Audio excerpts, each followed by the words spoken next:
I'm curious as well, your opinion, having played both fullback and linebacker on the Tush Push debate. Jason, my gut after going to the annual meeting a couple of days ago in Florida, my gut is that they're going to be able to get 8 more votes. I think we're moving towards seeing it go away.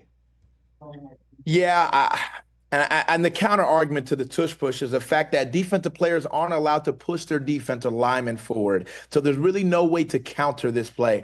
Now, I don't necessarily see the tush push being banned in terms of the play itself, but I do know that at league meetings, it was discussed, the rule that was back in 2005 that got amended, because it used to be prohibited for players to push or pull in order to advance players forward. I have heard that there are talks that that rule that got amended in 2005 may be coming back, and it's possible that the prohibition of both pushing and pulling players in order to advance them forward could be banned. And if that ends up being the case, then that would render the tush push play and being illegal altogether and not being able to be used at all. And we'd go back to the traditional quarterback sneak with nobody pushing them at all. But what do you think? Should Pete, because they're using the safety argument. There haven't been many injuries, honestly. Oh, there haven't been any at all. Right. I think literally says 0. Yeah, the injury concern is more.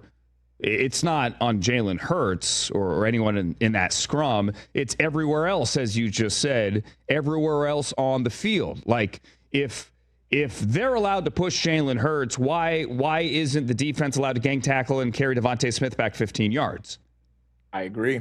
And when you look at the Commanders and what they did against the Eagles, guys jumping over the pile, I think the NFL is getting scared that may become the norm in order to stop this play. And guys in the air landing on top of guys on the pile, I think that is where the proactiveness comes from in terms of injury concerns and things of that nature. Because that's really the first time we've seen a team truly try to continuously jump over the pile in order to stop this play. And I know for a fact that is not what the NFL wants to see. But I personally love the tush push play. I truly feel like it has all the core elements of what football is all about. Big men pushing up front, guys straining, guys finishing, things of that nature. I think it's will against will.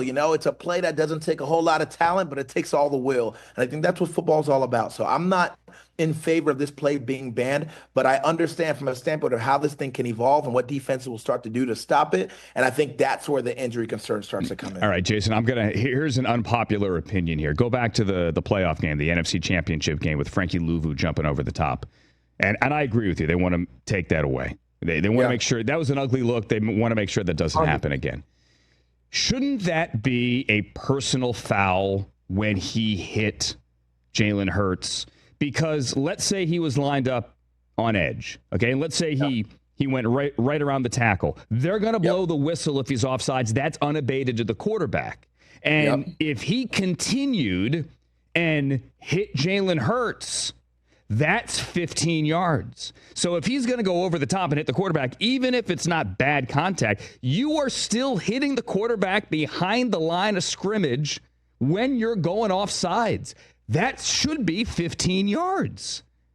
I hear the argument for it, but what I will say is then what is the difference between a defensive tackle flinching or shooting his hands into the center because he thought the ball was going to be snapped?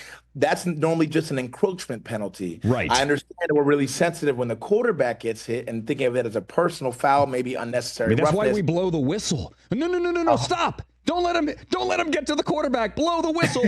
Like the referee runs in waving his arms. Don't touch him. Right? Well, Frankie Louvu had a short distance to go. He just went over the top. I'm not saying he's a bad guy or a dirty guy. I see what he was trying to do, but he got to the quarterback. You can go back to Troy Polamalu years ago as well. Oh, it's so cute. He's got long hair. He's jumping over the line. Right, but he hit the quarterback. Shouldn't that be a personal foul?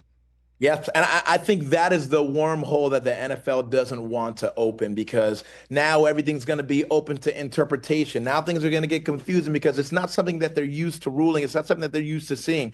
We see on field goals all the time, it is a penalty for a guy to put their hand on top of the offensive lineman and use them as leverage in order to jump over, in order to block the kick. So I think they're going to start looking at that the same type of way and say, hey, we don't want guys jumping over the pile at all. We're going to start to penalize this. Catch the Rich Eisen Show live weekdays from 12 to 3 p.m. Eastern on Roku Sports Channel in the U.S.